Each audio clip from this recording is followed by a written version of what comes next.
The Occupational Exposure to Hazardous Chemicals Standard requires that employers inform employees of all chemicals and hazards in the workplace. In this video, we'll discuss information regarding how to properly and safely handle hazardous chemicals. In general measures, never give anything by mouth to an unconscious person. If exposed or concerned, get medical advice. Measures after inhalation. Remove to fresh air and stay in rest position for comfortable breathing. Allow the victim to rest immediately and call a poison center or doctor or physician in case of irregular breathing or respiratory arrest to provide artificial breathing.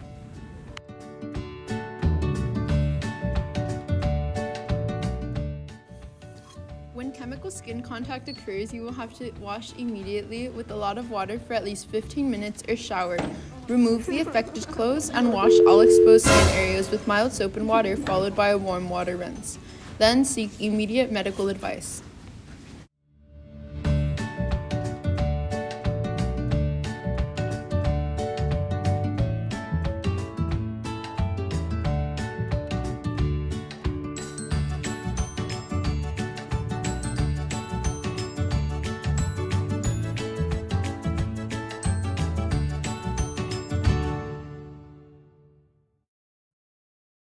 It's important to not enter a hazardous area without proper protection equipment, including respiratory protection.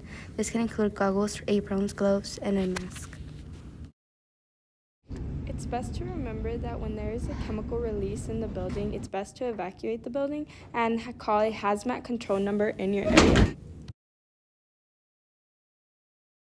If waste is unaltered by use, it should be recycled. If waste is altered by use, recycling may be possible. Dispose in a safe manner according to regulations. Waste disposal must be appropriate to federal, state, and local regulation. In the case that there is no radioactive waste, chemicals can be thrown down the drain. However, if they are, it is a better idea to call someone to dispose of them.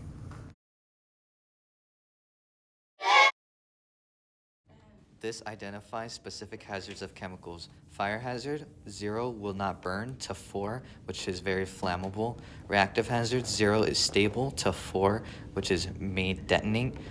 Health hazard, 0 is normal materials, to 4, which is deadly. Specific hazards, OXY is an oxidizer, acid is acid, ALK is alkali, COR is corrosive, W with the line through is use no water. The SDS label or safety data sheet was made for the intended use to name chemicals and teach people handling them, how to dispose of them, protective measures, including how to store and transport the chemical. Ensuring that the chemicals are being safely used, stored, and transported safely are essential when dealing with them. Considering the location of the SDS, each one would contain different materials about what's in them.